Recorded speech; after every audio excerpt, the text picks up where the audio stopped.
Start. Myself, S.C. Khang. Today we shall discuss about Steeler system in pteridophytes.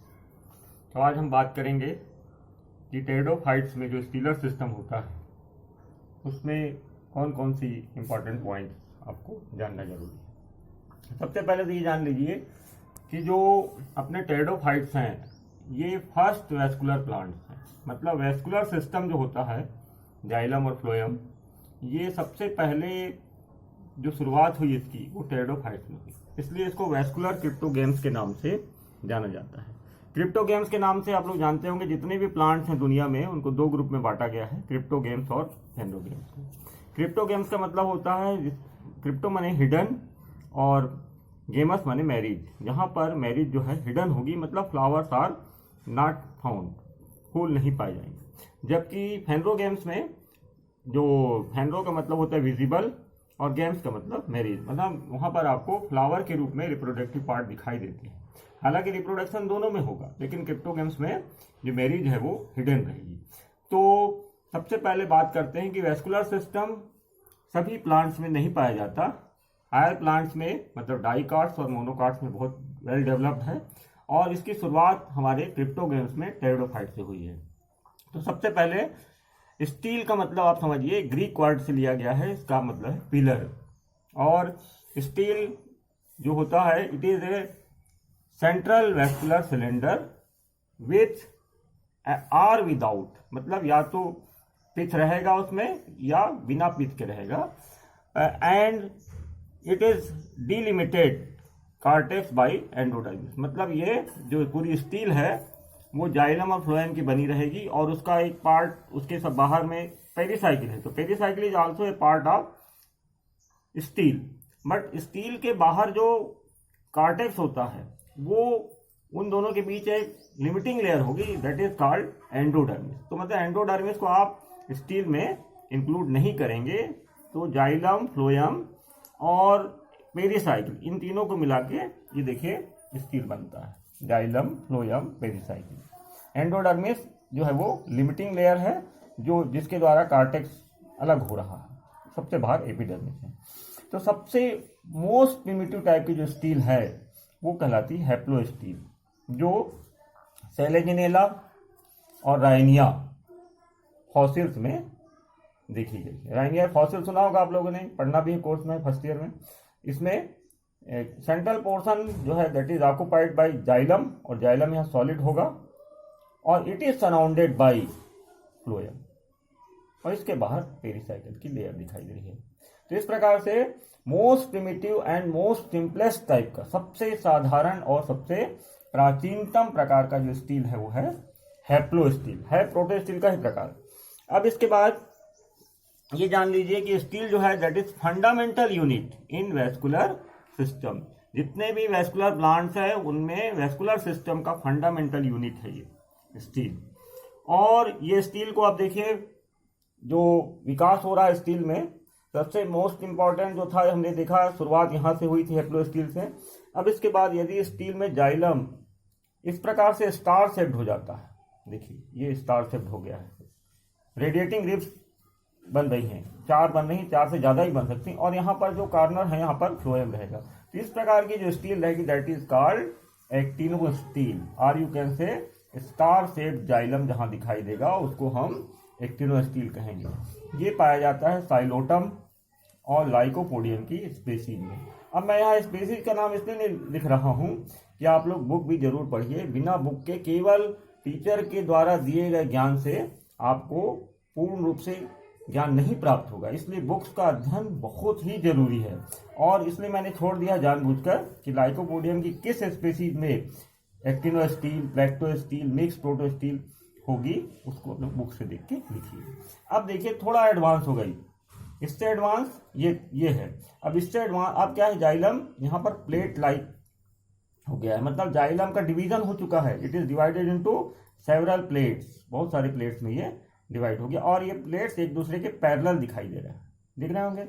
और इसके alternate phloem है, देखिए plate है फिर फ्लोएम, इस प्रकार से अल्टरनेट फ्लोएम रहेगा, और ये कहलाता है प्लेक्टो स्टील। मतलब जाइलम बिकम प्लेट लाइक, और यहाँ पर बहुत सारे प्लेट्स बन गए हैं, और इसके बाद ये पूरा का पूरा। अब हमने बार बार पेरिसाइकिल और ये सब नहीं लिखा है, केवल जाइलम और फ्लोएम को ही माना है। बाहर तो पेरिसाइकिल रहेगा, मतलब मान के चलिए xylem and phloem they are most important part of a stele and pericycle is outer layer, it is also a part of stele, but most important part जो है they are xylem and phloem. इसके बाद आ जाइए, अब यहाँ पर xylem plate like हो गया, तो अब यहाँ पर बहुत छोटे छोटे ग्रुप्स में बढ़ गया है, मतलब जाइलम बिकम मोर ग्रुप्स, बहुत सारे स्मॉल ग्रुप्स में ये बढ़ चुका है और ये फ्लोएम के साथ मिक्स हो गया है, इसीलिए that is called mix protostele, मतलब xylem is mixed with phloem. देखिए क्लियर दिख रहा है, जाइलम के छोटे छोटे टुकड़े रेड कलर से and they are it mixed with phloem. ये भी लाइकोपोडियम के स्पीसीज में सब पाए जाते हैं, तो आप लोग किताब से देखिए कौन सी सरनम में कौन सा है, क्लेवेटम में कौन सा है, ठीक है। यदि याददाश्त अच्छी रहती है आपकी, रटने की क्षमता अद्भुत है, तो स्पीसीज का नाम लिखिए, नहीं तो केवल समझाएंगे तो भी आपको नंबर मिलेगा, बस एक आध नंबर कट सकता है। फिर तो यदि फुल नंबर चाहिए मान लो तो स्पीसीज जरूर लिखिए, कौन सी स्पीसीज में एक्टिनो है, कौन सी में प्लेक्टो है, कौन से मिक्स। अब यहाँ पर थोड़ा एडवांसमेंट और हो रहा है, देखिए इधर से हुआ, ये बढ़ते बढ़ते अब एडवांसमेंट क्या हो रहा है कि यहाँ पर जो सेंटर में अभी भी ये प्रोटोस्टील है, मिक्स प्रोटोस्टील, लेकिन यहाँ बीच में अब पिथ की ओरिजिन हो रही है, पिथ बनना शुरू हो रहा है। ये बाहर ये फ्लोएम दिखाई दे रहा है, जाइलम दिखाई दे रहा है, बीच में देखिए पेरेन्काइमेटस सेल्स ऑफ पिथ दिखाई दे रहा है, ये शुरुआत हो गई, ओरिजिन ऑफ पिथ, हालांकि पूर्ण रूप से पिथ नहीं बना है। तो ये कहलाता है ट्रांजिशनल टाइप, ना तो इसको अपन प्रोटोस्टील में मान सकते हैं ना साइफोनोस्टील में मान सकते, इट इज मध्यस्थ वाली बात है, ट्रांजिशनल टाइप का है ये, और ये मिक्स प्रोटोस्टील विथ पिथ। ये देखा गया है कुछ लिविंग फंड्स में और कुछ फॉसिल फंड्स में, लिविंग मतलब जीवित हैं जो आज आसमुंडा वगैरह, और कुछ फॉसिल फंड्स में भी देखा गया है। अब आइए एडवांसमेंट का अगला दौर चल रहा है, ये जो पिथ बना है अब ये पिथ पूर्ण रूप से कंप्लीटली डेवलप्ड हो गया है और ये एक यहाँ पर पेरेन्काइमेटस पिथ रहेगा। Now it is surrounded by A complete cylinder of xylem, xylem का पूरा घेरा दिखाई दे रहा है and this xylem is surrounded by phloem cylinder, phloem के द्वारा ये घिरा हुआ है। तो इस प्रकार से साइफोनोस्टील क्या है, इट इज मेड्यूलेटेड प्रोटोस्टील, है प्रोटोस्टील बट इट इज मेड्यूलेटेड, मतलब पिथ है इसमें, अब ध्यान रहे बीच में यही पिथ बाद में हॉलो हो जाएगी, तो ये साइफन इसे नाम पड़ा साइफन, बाद में पिथ खत्म हो जाती है तब ये हॉलो हो जाता है, तो साइफोनोस्टील कहलाता है। Mean parenchymatous pith is surrounded by xylem and xylem is further surrounded by आपका फ्लोएम, और फ्लोएम के बाहर पेरिसाइकिल रहेगा, और ये आपका कार्टेक्स है एंड वो सब चीज वही रहेगा। अब यदि मान लीजिए ये पाया जाता है इक्विसिटम की नोड में, इक्विसिटम की नोड और इंटरनोड अलग अलग चीज है, नोड में ये दिखाई देगा और इंटरनोड में ये दिखाई देगा, बाद में आएंगे इस पर। इंटरनोड बहुत इंपॉर्टेंट है परीक्षा के लिए, प्रैक्टिकल भी सीख करते हैं। तो नोड में ये इस प्रकार के एक्टोफ्लोइक साइफोनोस्टील दिखाई देगा। अब यदि मार्सिलिया का नाम सुने होंगे, जिसको अपन ग्रामीण भाषा में चुनचुनिया भाजी भी कहते हैं, उसका यदि आप सेक्शन काटे राइजोम का तो वहां पर दिखाई देगा pith is surrounded by inner phloem and then xylem की रिंग रहेगी and xylem is surrounded by फिर अगेन आउटर फ्लोएम, मतलब यहाँ पर जाइलम जो है ये बाहर और भीतर दोनों तरफ outer as well as inner phloem के द्वारा सराउंडेड रहता है, that's why it is called amphiphloic, मतलब जाइलम के दोनों तरफ आउटर और इनर फ्लोएम रहे।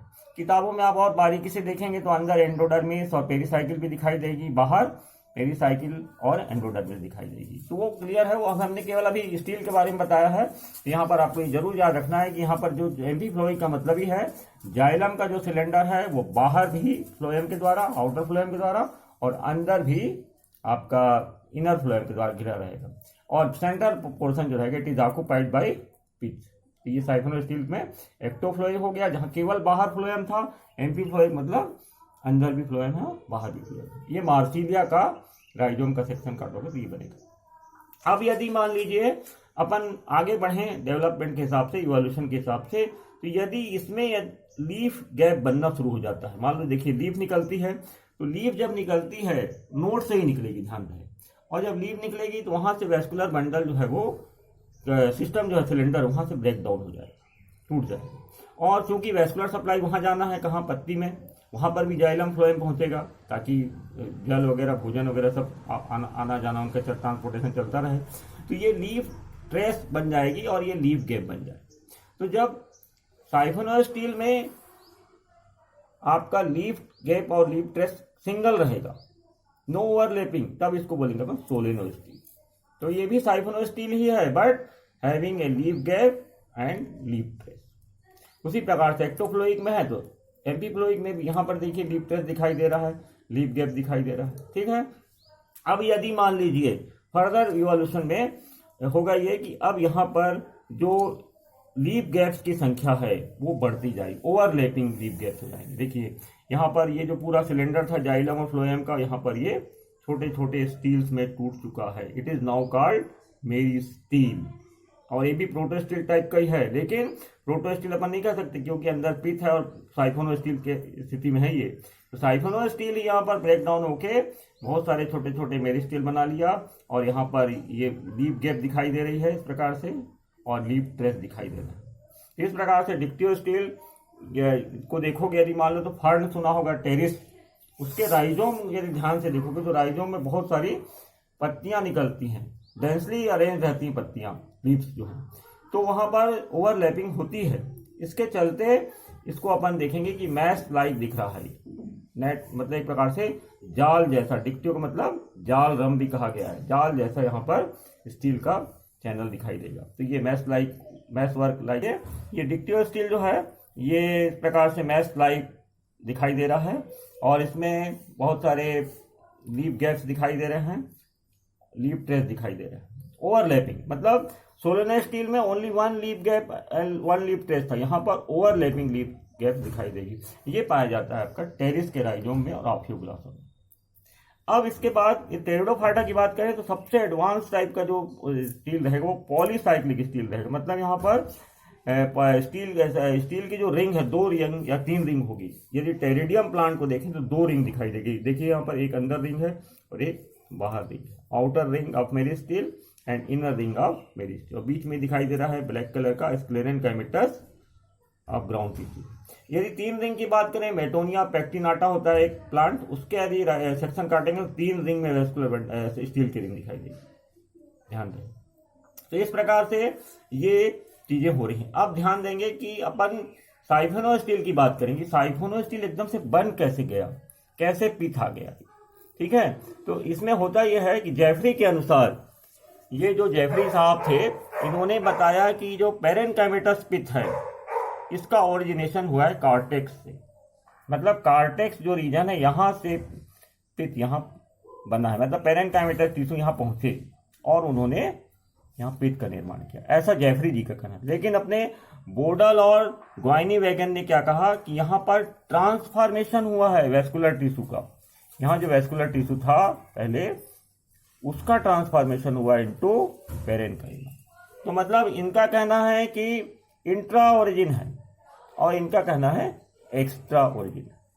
जब बाहर से कार्टेक्स से हुआ है मतलब ये जेफरी जी का मत है।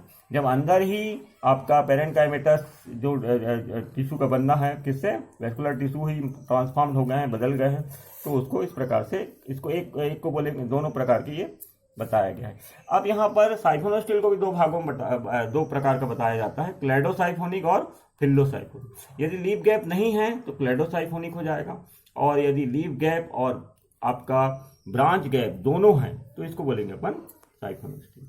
अब आ जाइए, हमने नोड की बात की थी इक्विसिटम की, अब इंटर नोड की बात कीजिए। अब ये जो आपका ये यहाँ पर दिखाई दे रहा है ये वाली स्टील, यदि मान लीजिए इस प्रकार से वेस्कुलर बंडल की एक रिंग दिखाई दे रही है पिथ के चारों ओर, ये पिथ है, pith is surrounded by a complete ring of vascular bundle and सभी वेस्कुलर बंडल कंजॉइंट कोलेट्रल रहेंगे। ठीक है, इस प्रकार से कंजॉइंट कोलेट्रल है, और यदि मान लो ये कैम्बियम नहीं है तब तो ये आपका यू स्टील कहलाएगा। वेस्कुलर बंडल की रिंग है जरूर, तो ये यू स्टील कहलाएगा जो इक्विसिटम के इंटर नोड में पाया जाएगा। तो ये इसकी एनाटॉमी इक्विसिटम के इंटर नोड की बहुत ही इंपॉर्टेंट है। जब इसको पढ़ोगे तो ध्यान देना, यहाँ पर जो स्टील रहेगी that will be you steel. ये मोस्ट कॉम्प्लिकेटेड है। जैसे टेरिडियम में जो ये स्टील हमने देखा था पॉलीसाइक्लिक, ये मोस्ट कॉम्प्लेक्स टाइप का स्टीलर ऑर्गेनाइजेशन दिखाई दे रहा था। उसी प्रकार से विकास के क्रम में यू स्टील जो दिखाई दे रही है इसमें वेस्कुलर बंडल की एक रिंग दिखाई दे रही है। तो इस प्रकार से ये मॉडिफिकेशन इन साइफोन स्टील है। यहाँ पर एक चीज ध्यान रखेंगे, जो इंटरफेसिकुलर रीजन है, इंटरफेसिकुलर एरियाज हैं जो, और लीफ गेप्स हैं, they are not distinguished from each other very clearly. मतलब ये जो इंटरफेसिकुलर स्पेसेज और लीफ गैप, इसको हम अपन स्पष्ट रूप से डिस्टिंग्विश नहीं कर सकते। और जितने भी वेस्कुलर बंडल रहेंगे वो आपका कंजॉइंट कोलेटरल रहेंगे। और यदि आगे की बात करें, अब देखिए जो आगे जिम्नोस्पर्म्स हैं और आपका मोनोकार्ड्स हैं, डाइकार्ड्स हैं, इनका भी विकास इसी क्रम में हुआ है। मान के चलिए कि जैसे टेरिडोफाइटा के पीछे आप ब्रायोफाइटा में जाते हैं, उसके पीछे थैलोफाइटा में जाते हैं, तो थैलोफाइटा स्टार्टिंग है, देन उसका विकास हुआ तो ब्रायोफाइटा आए, फिर टेरिडोफाइटा, फिर जिम्नोस्पर्म, फिर एंजियोस्पर्म। एंजियोस्पर्म में भी डाइकार्ड पहले, बाद में मोनोकार्ड। तो मोनोकार्ड दे आर मोस्ट एडवांस। तो हुआ ये कि ये जो यू स्टील वाली स्थिति थी आपका इसमें क्या बोलते हैं इक्विसिटम में, तो यहाँ पर ये जो स्थिति आई थी इसमें हुआ ये कि इसके बाद अब इसी से जिम्नोस्पर्म की स्थिति आई। तो जिम्नोस्पर्म में वेस्कुलर बंडल जो है they are found in a ring and they are conjoint collateral and open, मतलब वहां कैम्बियम भी पाया जाएगा। ठीक है, तो डाइकार्ड और जिम्नोस्पर्म में जो स्टेम्स हैं उनमें vascular bundle they are found in a ring, they are conjoint collateral and endarch, protoxylem अंदर की ओर, मेटाजाइलम बाहर की ओर। अब उसके बाद ओपन रहेंगे वेस्कुलर बंडल। लेकिन अब यदि फर्दर एवोल्यूशन होता है तो मोनोकार्ड की स्थिति देख लीजिए। वेस्कुलर बंडल जो है they are found not in a ring, ring में नहीं पाए जाते, दे आर स्केटर्ड, स्केटर्ड मतलब बिखरे हुए मोनोकार्ड में। और ये देखिए जितने भी वेस्कुलर बंडल रहेंगे they are closed, that's why monocots have no secondary growth. इसका मतलब क्या है कि मोनोकार्ड में सेकेंडरी ग्रोथ नहीं होती। क्यों? There is no cambium. जबकि डाइकार्ड और जिम्नोस्पर्म में कैम्बियम्स पाए जाते हैं। टेरिडोफाइट्स में कैम्बियम नहीं था, वहां पर भी सेकेंडरी ग्रोथ नहीं हो रही है, यहाँ पर सेकेंडरी ग्रोथ हो रही है डाइकार्ड्स और जिम्नोस्पर्म। इस प्रकार से पूरे इवोल्यूशन को फिर से देखिए। ये प्रोटो स्टील है, ये अपना मेन स्टार्टिंग पॉइंट है, ये मतलब बेस है मान के चलिए। इसका विकास हुआ एक्टिनो स्टील, प्लेक्टो स्टील, ये सीमित हो गया आपका लाइकोपोडियम में। इसके बाद ये देखिए इसी से एक्टोफ्लो, ये बीच में पिथ बन गई, एक्टोफ्लोइक साइफोनो स्टील, फिर एम्पीफ्लोइक साइफोनो स्टील, फिर देखिए लीफ गैप और लीफ ट्रेस बन रहा है, यहाँ से लीफ गैप है, लीफ ट्रेस दिखाई नहीं दे रहा है, तो ये बन गया सोलेनो स्टील। फिर इसके बाद और ब्रेक डाउन हुआ स्टील में, बहुत सारे बंडल बन गए, now it is known as vascular bundle. In case of Equisetum तो यू स्टील बन गया। यदि इधर देखें तो इसमें आपका स्टील में फर्दर ये देखिए इधर से, तो इसमें आपको दिखाई देगा कि जो ये हो रहा है, इसमें फिर से लीफ गैप दिखाई दे रही है एक ठो, तो ये आपका एम्फीफ्लोइक साइफोनो सोलेनो स्टील बन गया। ठीक है, एम्फीफ्लोइक का मतलब जाइलम के इधर भी फ्लोएम है, बाहर भी फ्लोएम है। इसके बाद हुआ ये कि डिक्टियो स्टील बना, मतलब बहुत सारे लीफ गैप्स और लीफ ट्रेस बन गए, मतलब ओवरलैपिंग हो रही है। तो इस प्रकार से टेरिडोफाइटा की स्थिति में ये मोस्ट एडवांस स्थिति आपको दिखाई देगी। लेकिन ये होता ये है वास्तव में कि ये जो इवोल्यूशन है वो केवल टेरिडोफाइटा तक सीमित नहीं है। स्टीलर सिस्टम के माध्यम से डाइकार्ड फिर मोनोकार्ड में स्टील का हमको इवोल्यूशन दिखाई दे रहा है। तो that is the evolutionary sequence. इस प्रकार से आज हम लोगों ने जाना कि टेरिडोफाइट्स में स्टील का बड़ा इंपॉर्टेंस है, क्योंकि यहीं से स्टील में जाइलम फ्लोएम की शुरुआत हुई है, और जाइलम फ्लोएम बढ़ते बढ़ते आज हमको हायर प्लांट्स में वेस्कुलर बंडल के रूप में दिखाई दे रहा है। तो इस प्रकार से आपको जानकारी मिल गई है बहुत सारी, और अच्छे से बारीकी से अध्ययन कीजिए, और कोई डाउट है तो हमसे आप ऑनलाइन पूछ सकते हैं। Thanks for your bright future.